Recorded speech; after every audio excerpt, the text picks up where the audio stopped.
नमस्कार, हिमाचल समाचार में आपका स्वागत है। आज के मुख्य समाचार। मुख्यमंत्री ने कहा, ऊन के न्यूनतम समर्थन मूल्य में वृद्धि पर विचार कर रही सरकार।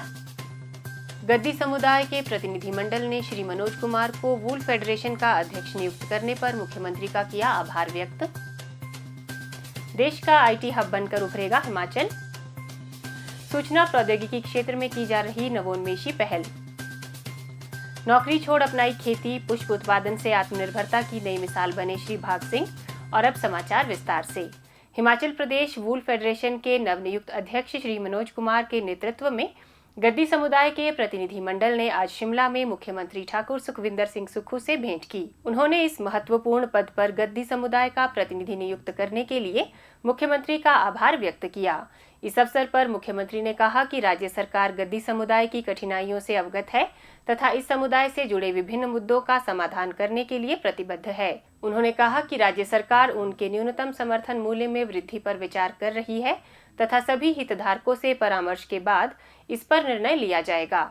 राज्य सरकार यह सुनिश्चित करेगी कि भेड़ बकरी पालकों को उनकी मेहनत का उचित मूल्य मिले, जिससे ग्रामीण अर्थव्यवस्था मजबूत होगी। सबसे पहले तो मैं आपको बहुत बहुत शुभकामनाएं और मुबारकबाद देता हूं कि हमने गद्दी समुदाय के मनोज जी को, जो कि हमारी कांग्रेस पार्टी से काफ़ी वर्षों से जुड़े हुए थे और कई बार इनको टिकट की बात होती थी लेकिन टिकट तो नहीं मिल पाया, लेकिन पार्टी का ही हमेशा काम करते रहे। इन्हें हमने गद्दी समुदाय से वूल फेडरेशन का चेयरमैन बनाया है। इसके लिए आपको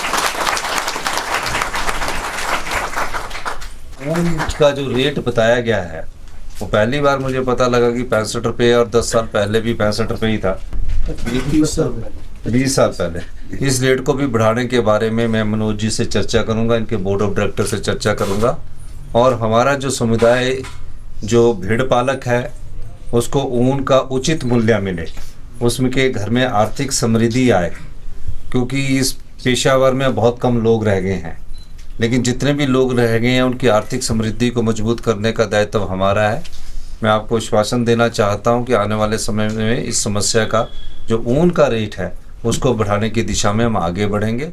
मुख्यमंत्री ने कहा कि राज्य सरकार ने संवेदनशील दृष्टिकोण अपनाते हुए मानसून आपदा 2023 के दौरान प्रभावित परिवारों के लिए विशेष राहत पैकेज प्रस्तुत कर मुआवजे की राशि को कई गुना बढ़ाया।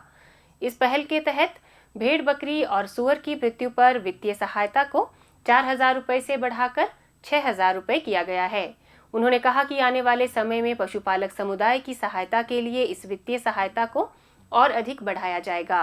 मुख्यमंत्री से हिमाचल प्रदेश राज्य चयन आयोग के नवनियुक्त सदस्य श्री जगदीश चंद कौशल ने भेंट की। इस अवसर पर उन्होंने इस महत्वपूर्ण जिम्मेदारी के लिए मुख्यमंत्री का आभार व्यक्त किया। हिमाचल प्रदेश में सूचना प्रौद्योगिकी के क्षेत्र में संभावनाओं के नए द्वार खुल रहे हैं। सूचना प्रौद्योगिकी के क्षेत्र में कुशल कार्यबल की मांग दिन प्रतिदिन बढ़ रही है। मुख्यमंत्री ठाकुर सुखविंदर सिंह सुक्खू के दूरदर्शी नेतृत्व में देश को कुशल कार्यबल उपलब्ध करवाने के उद्देश्य से हिमाचल सरकार ने अभिनव पहल की है। प्रदेश सरकार राज्य में नवाचार को बढ़ावा दे रही है। इसके दृष्टिगत समग्र ड्रोन इकोसिस्टम की परिकल्पना को साकार करने की दिशा में ठोस प्रयास किए जा रहे हैं। ड्रोन प्रौद्योगिकी कृषि, आपदा प्रबंधन, स्वास्थ्य जैसे क्षेत्रों में अहम भूमिका निभाती है। ग्रीन हिमाचल विजन के लक्ष्य को हासिल करने के लिए प्रदेश में ड्रोन प्रौद्योगिकी को प्रोत्साहित करना नितांत अनिवार्य है। वर्तमान में इस वित्त वर्ष के दौरान लोगों को ड्रोन टैक्सी सेवाएं उपलब्ध करवाने के लिए प्रदेश सरकार द्वारा कार्य योजना बनाई जा रही है। इससे प्रदेश के सुदूर क्षेत्रों में विभिन्न प्रकार के कृषि उत्पाद और दवाइयां इत्यादि की आपूर्ति करने में सहायता मिलेगी। ड्रोन टेक्नोलॉजी इंटरवेंशन से कृषि और बागवानी क्षेत्रों में आधुनिकीकरण के दृष्टिगत जिला हमीरपुर, मंडी और कांगड़ा में ड्रोन स्टेशन स्थापित किए जाएंगे।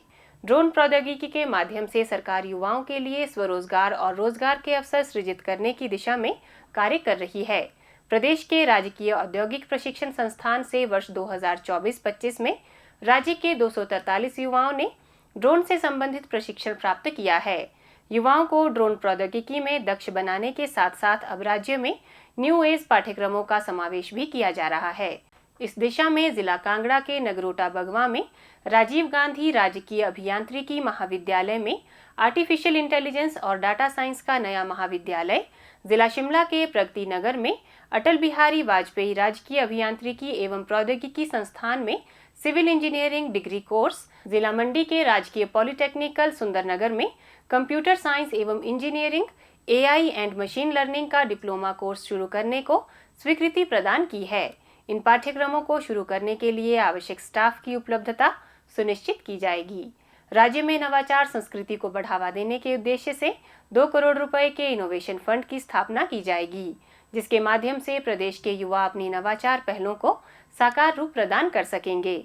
जिला बिलासपुर के घुमारवी में सार्वजनिक निजी भागीदारी व सेल्फ फाइनेंसिंग आधार पर digital university of innovation, entrepreneurship, skill and vocational studies की स्थापना की जाएगी। इस यूनिवर्सिटी के माध्यम से युवाओं के नवाचार और एंटरप्रेन्योरशिप स्किल को निखारा जाएगा। सरकार के इन प्रयासों से हिमाचल निश्चित रूप से देश का आईटी हब बनकर उभरेगा। नौकरी के पीछे भागने के बजाय उच्च शिक्षित युवा अब खेती में कुछ अलग कर सफलता की नई इबारत लिख रहे हैं।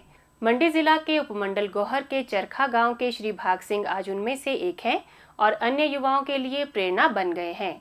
सूचना प्रौद्योगिकी में उच्च शिक्षा प्राप्त करने के बाद उन्होंने कुछ समय आईटी क्षेत्र में काम किया, लेकिन उनका मन शहरी जीवन से हटकर खेतों की मिट्टी में ही लगा रहा। उन्होंने तय कर लिया कि आत्मनिर्भर बनने का सबसे सशक्त मार्ग अपनी पुश्तैनी जमीन से होकर ही गुजरता है। शुरुआत में श्री भाग सिंह परंपरागत तरीके से गेहूं, मक्की, मटर और जौ जैसी फसलें उगाते थे, लेकिन मौसम की मार और प्राकृतिक आपदाओं से उन्हें निराशा हाथ लगी। इसके बावजूद उन्होंने हार नहीं मानी और बागवानी विभाग से संपर्क कर आधुनिक कृषि तकनीक को अपनाने का निर्णय लिया। विभाग के मार्गदर्शन में उन्होंने पालमपुर कृषि विश्वविद्यालय से पॉली हाउस आधारित पुष्प उत्पादन का प्रशिक्षण प्राप्त किया। श्री भाग सिंह ने हिमाचल पुष्प क्रांति योजना और एकीकृत बागवानी विकास मिशन के अंतर्गत 3 पॉली हाउस स्थापित कर कार्नेशन फूलों की खेती शुरू की।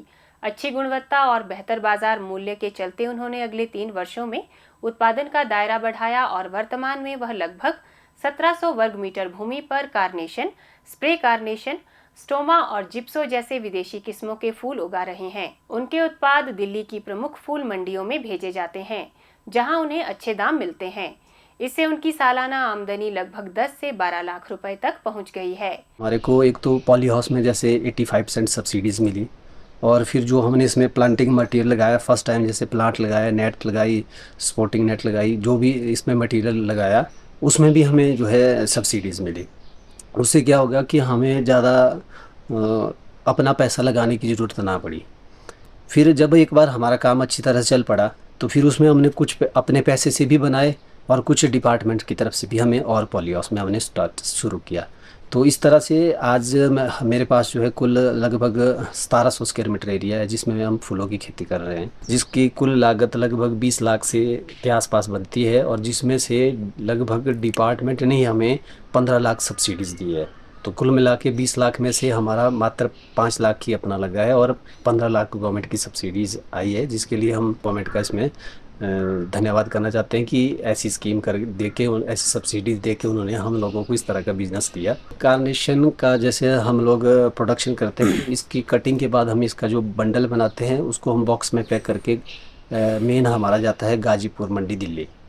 तो इसमें हमारा ट्रांसपोर्ट भी बहुत अच्छा है, क्योंकि डेली हम जब भी चाहे पूरे हफ्ते में कभी भी हम कटिंग कर सकते हैं, और वो जो बॉक्सेस होते हैं उनको हम रोड तक पहुँचाते हैं और वहाँ से हम लोग इसको जो हमारा ट्रांसपोर्ट सिस्टम बना है उसके थ्रू हम गाजीपुर, मंडी भेज देते हैं।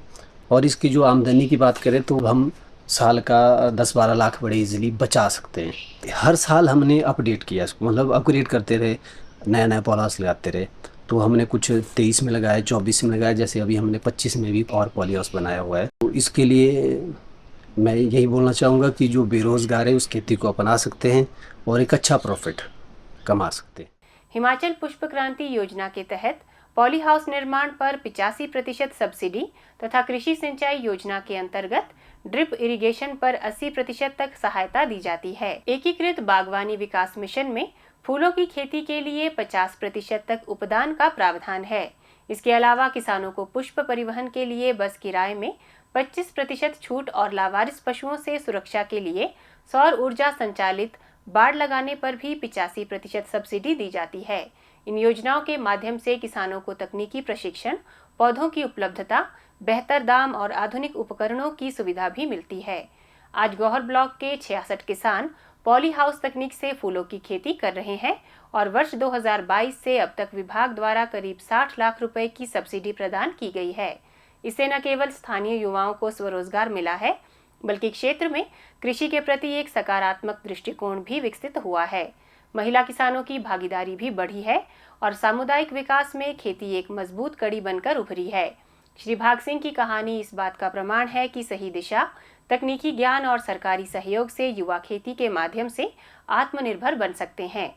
हिमाचल समाचार देखने के लिए सब्सक्राइब करें यूट्यूब चैनल हिमाचल समाचार, लाइक करें Facebook page information and public relations department Himachal Pradesh और CMO हिमाचल। फॉलो करें x@DPRHP और CMO हिमाचल। फॉलो करें इंस्टाग्राम @DIPR हिमाचल और CMO हिमाचल। विजिट करें वेबसाइट www.himachalpr.gov.in। इस अंक में इतना ही। कल फिर होगी मुलाकात। दीजिए इजाजत। नमस्कार।